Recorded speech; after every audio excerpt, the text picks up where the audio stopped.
Hello বন্ধুরা, কেমন আছো? ওয়েলকাম টু মাই চ্যানেল আর গুড মর্নিং সবাইকে। জানাই 10:30 পৌনে 11টার মতো বাজে। আমি সকালবেলা উঠে ফ্রেশ হয়ে একটু খাওয়া দাওয়া করে নিয়ে একটু ভাত খেয়ে নিয়েছি অল্প কটা, নিয়ে একটু কাকু বাড়ি যাচ্ছি। একটা অনুষ্ঠান আছে, তোমাদের তো আগে একটা মিনি ব্লগে শেয়ার করেছিলাম। তো চলো দেখা যাক কাকু বাড়ি কী কী কাজকর্ম আছে, কীরকম কী অনুষ্ঠান হচ্ছে, সবটাই তোমাদের সাথে ব্লগ শেয়ার করবো। তো চলো দেখতে। আজকে যে বাইরে কী রোদ, ভয়ানক রোদ। সকালবেলাতে এত গরম লাগছে, তাহলে সারাদিন যে কি গরম পড়বে। আমার আসার প্রায় 1 ঘন্টা আগে বড় বৌদি চলে এসেছে আয়ুষকে নিয়ে। আর ছোটো বৌদি এখনও আসেনি বাবার বাড়ি থেকে, উনি বাবার বাড়ি গেছে। এবার আমি একা একা হেঁটে হেঁটে এসেছি, এসে দেখছি কেউ নেই বাড়িতে, বাড়ি পুরো ফাঁকা। এই দেখো ঠাকুর মন্দিরটা কি সুন্দর না, দিদি বাড়িতে ঠাকুর মন্দিরটা খুব সুন্দর, টাইলসের ডিজাইনটা তো খুবই ভালো লাগে আমার। তারপরে এই যে ঘর দেখছি পুরো ফাঁকা, এই ঘর মানে ওপরে 2টো রুম, তো দেখছি সব ফাঁকা, কোনো ঘরে কেউ নেই। তারপরে দেখছি যে পুকুরে গেছে সবাই জল, মানে ঘট, যেটা আমাদের হরিচাঁদ ঠাকুরের বছর কি ঘট, তো সেটা মানে তুলে ওটা মেজে পরিষ্কার করে তারপরে কলসিতে করে জল আনতে গেছে, নেমেছে কাকু আর কাকিমা, এটা কাকুদেরই পুকুর, তো জল নিয়ে আসা হয়েছে। তারপরে এই যে দিদি এখন ফল কাটবে, এখনের পুজোর জন্য রাত্রিবেলায় হরিসভা হবে, তখন আলাদা ফল, তখনকার জন্য আলাদা রেখে দিয়েছে। আর এখনকার জন্য পুজো, এখন তো পুজো দিতে হবে, তার জন্য ফল টল সব কাটাকাটি করছে, গোছাচ্ছে। অনেক নিয়ম আছে। আর একটা মানে আমাদের যে গোসাই দাদু হয়, উনি একজনকে পাঠিয়েছে, উনি ঘট বসাবে।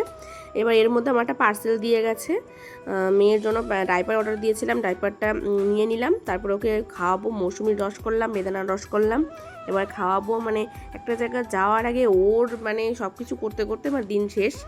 তারপরে মানে সিভির জন্য চলে এসেছি, কারণ আমি যখন গেছি তখন ও ঘুমাচ্ছিল। আমার একটা আইডিয়া হয়ে গেছে যে এমন টাইমে উঠতে পারে, তার জন্য চলে এসেছে। আর বোনের নেল পলিশের কালারটা দেখো, এত ক্যাটক্যাট করছে। স্নান করে নিয়েছি, আর দেখো গাছ মানে ঘাড়ের নিচে ছাতা আমার, আর সিবি আছে। আমরা এখন কাকু বাড়ি যাচ্ছি, খেতে যাচ্ছি দুপুরে খাওয়াটা। কোথায় যাচ্ছ? দাদা বাড়ি। আমার ছাওয়াটা তোমার গায়ে হাত ধরো পুরো জাস্ট বিভৎস, মানে টিকা যাচ্ছে না। আর মাথায় শ্যাম্পু দিলে আমার সাথে একটু বেশি গরম লাগে, পুরো স্নান হয়ে যাচ্ছি ঘেমে। উফ, খাওয়া দাওয়া করে আমরা এখন বাড়ি যাচ্ছি হেঁটে হেঁটে। কলমি শাক করেছিল, আর মটর ডাল, আর পেঁপে আলু দিয়ে তরকারি। খাওয়ার সুটটা নিতে ভুলে গেছি। এখন দেখো সবাই মিলে আবার বাড়ি চলে যাচ্ছি।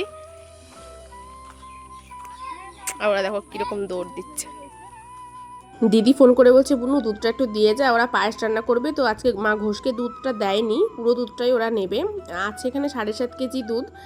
তো আমি মানে মা ওয়েট করবে, বালতিতে ঢালছে, কারণ ছোটো বালতিটায় ঢালছে, কারণ বড় বালতিতে এবার ওয়েট করে করে দেখবে।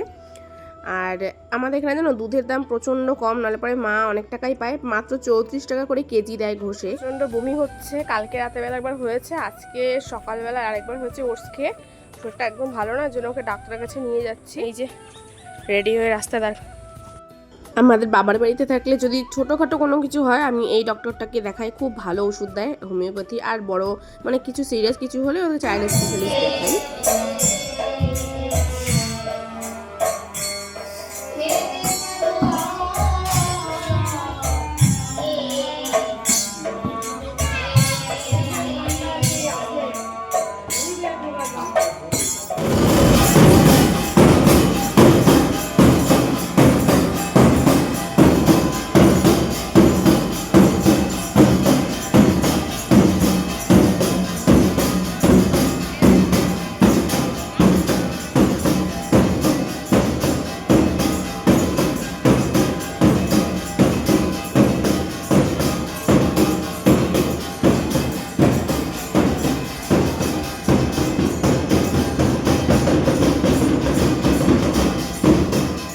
পাওয়ার শ্যুটটা আমি আর নিতে পারিনি, কারণ মানে তখন আমি দেওয়া থাও করছিলাম।